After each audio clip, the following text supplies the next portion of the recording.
Meron ho kayong mga nasabi sa media na merong informant, no? Actually, tutuloy ko lang po yung tanong ni Senator Raffy na meron kayong informant na nagsabi na si Mike Defensor ay nag-offer ng 5 million pesos dito sa 18 bodyguards. Can you give us a narration of that, no? And base sa inyong statement, meron ring sinumpaang salaysay ito, no?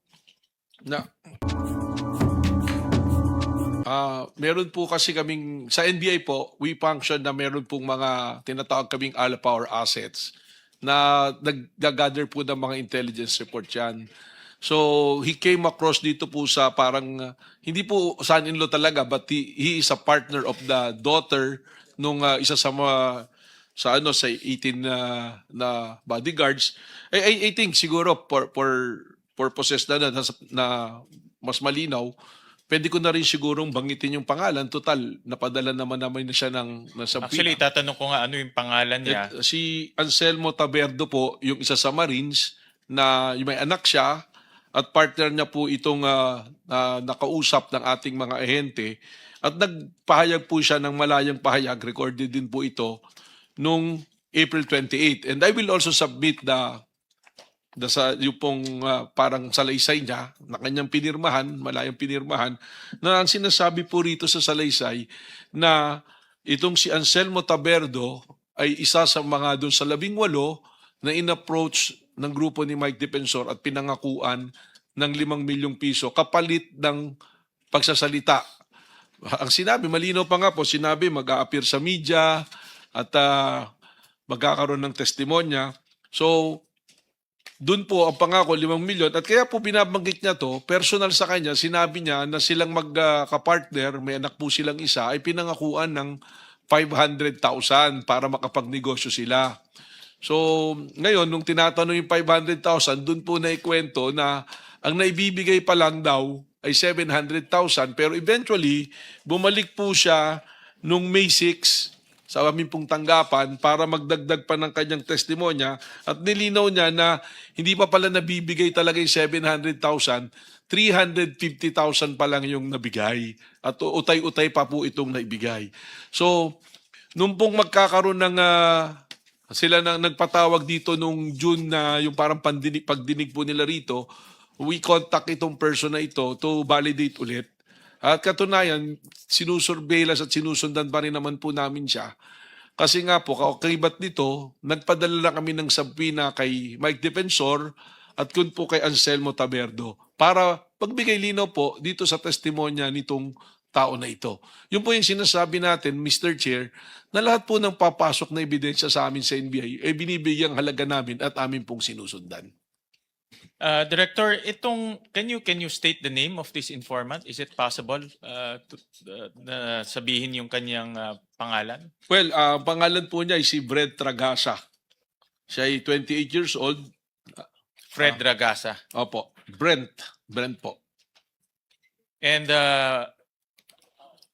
pwede rin po ba siyang dalhin dito para magbigay ng personal Yun po ang testimony? pinapabalidate namin kung kasi tinatawag ang huling pakikipag-usap po sa aming mga investigador ay tinatawagan siya ngayon ito ni Anselmo Taberdo. Is he willing to come here to give his testimony? Ihalamin po namin. Yun po itanong namin dahil nung po siya ay kinuha na namin ulit ng testimonya, mukhang sumasabay na tinatawagan sa bigla po ng grupo Ano nila. ang motibo naman nitong taong to? No?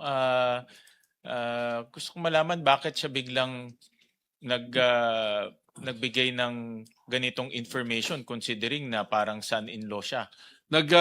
Tinitingnan po namin, base sa kwento niya, mukhang meron ng diferensya yung magka-partner at siya ngayon yung may dala doon sa anak niya.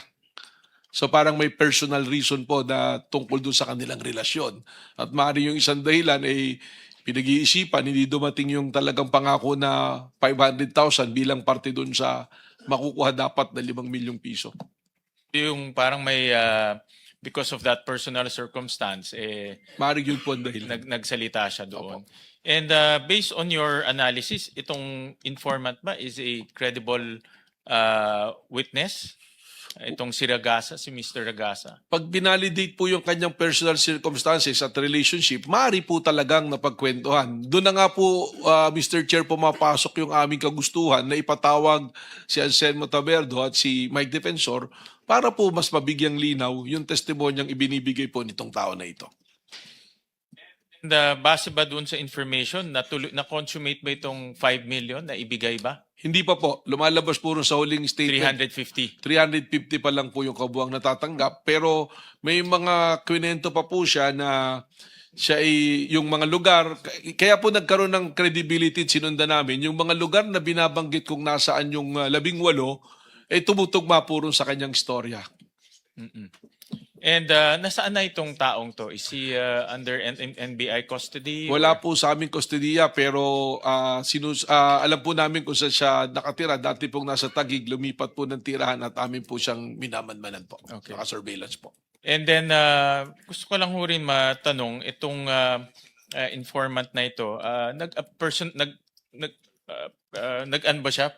Nag-appear personally sa NBI? Opo, 2 beses po. Katunayan, nung isang beses nagpunta siya, mayroon pang isang media personality na nakapag-cover po sa kanya. At recorded po lahat ang kanya pong pagdalo sa NBI po. Pasabit na lang sa committee rin yung, in confidence, no? I know this is a confidential matter. For the, pasubmit na lang sa amin yung video as well as yung transcripts ng interview. We'll comply po, Mr. Para Chair. we can look at it. And then balikan ko lang kanina yung inyong presentation, Director, no? Based on your analysis, doon sa mga sinumpaang salaysay nung 18 bodyguards, anong analysis nyo, no? Bottom line, no? Kasi nakita ko marami kayong standards na sinusundan. Opo. And these are legal standards na ayon sa batas. But based on your analysis, ano ang itong kanilang mga sinumpaang salaysay? Ano ang inyong analysis dito? Well, unang-una po, yung pinagsamang sinumpaang salaysay nila na isinumiti sa ombudsman, medyo marami pong kaduda-duda. Sabi ko nga, kung meron pong katotohanan doon at hindi base sa hearsay, mga 10 to 20%, malaki na po yung 20%. At nung breakdown pa po namin ito at tanungin isa-isa yung 18, lalo pong napagtiba yung aming pananaw na ito ay hindi namin maaaring magamit para magsampa ng kaso doon sa mga taong nabanggit. At higit pa po dyan, lumalabas na talagang mukhang sinulat at kinotes, corroborated po yung pagsusulat nitong pinagsamang sinumpang salaysay. In addition to this, tiningnan po namin yung mga pronouncement sa media, sa social media, yung unang mga lumabas na pinagsamang sinumpang salaysay, marami pong inconsistency masyado na magiging problema po pag amin pong inakyat sa prosecution at pati na rin po sa korte kung ito ay tatayo. And kung ganon, meron bang violation of the law na ginawa itong mga taong ito? Sa Dahil ngayon, meron silang sinumpaang salaysay. Pumunta ba sila sa NBI to personally Po- give the statement or meron ba silang personal narration sa NBI? sinumpuin na po namin sila, pumunta po sila. Yung una, ayaw nilang magbigay ng pahayag. So binigyan po namin ng pangalawang pagkakataon. Kasama po sa sinumpuin na dyan nga sila, yung mga may kinalaman, si Bishop Efren Tindero, si Mike Defensor, yung asawa po ni Mike Defensor, mga ilang personalities po. Pero hindi po nagbigay ng testimonya yung iba. Nung bumalik po sila doon, Ilan po nagbigay ng testimony? yung pong 18, nagbigay po ng testimonya nila, pero doon po sa 18, 5 lamang po ang pumirma, Mr. Chair. Yung 13 po, pinigilan ni Attorney Balikod na pirmahan at gusto niya ay kanya munang reviewin yung naging mga statement ng 18. Nagkaroon pa nga po ng insidente na gustong punitin ni Attorney Balikod yung mga testimonya ng mga 18 bodyguards na hindi naman po natin pinayagan. Kaya meron po kaming hawak na 5, yung interview po, alam niyo po yung parang blatter na question and answer, na pirmahan po nung 5, yung 13, hindi na po pumirma. I would assume na kung buuin loob mo magbigay ng testimonya, pupunta ka doon, magbigay ka testimonya, permahan mo. Tama po yan, Mr. How Chair. come mayroon pang commotion and drama na nangyari na may pupunitin at hindi pumirma lahat? Marami pong drama nangyari yung unang patawag pa lang. Ano po? Actually, nung unang patawag pa lang po, mas mahaba pa yung naging salita ni Mike Defensor at ng kanyang abogado sa media ng NBI kaysa po makipag-usap ng maayos sa aming mga investigador. At illegally, binidyo capture nila yung pag-iimbestiga tapos inilabas nila sa media.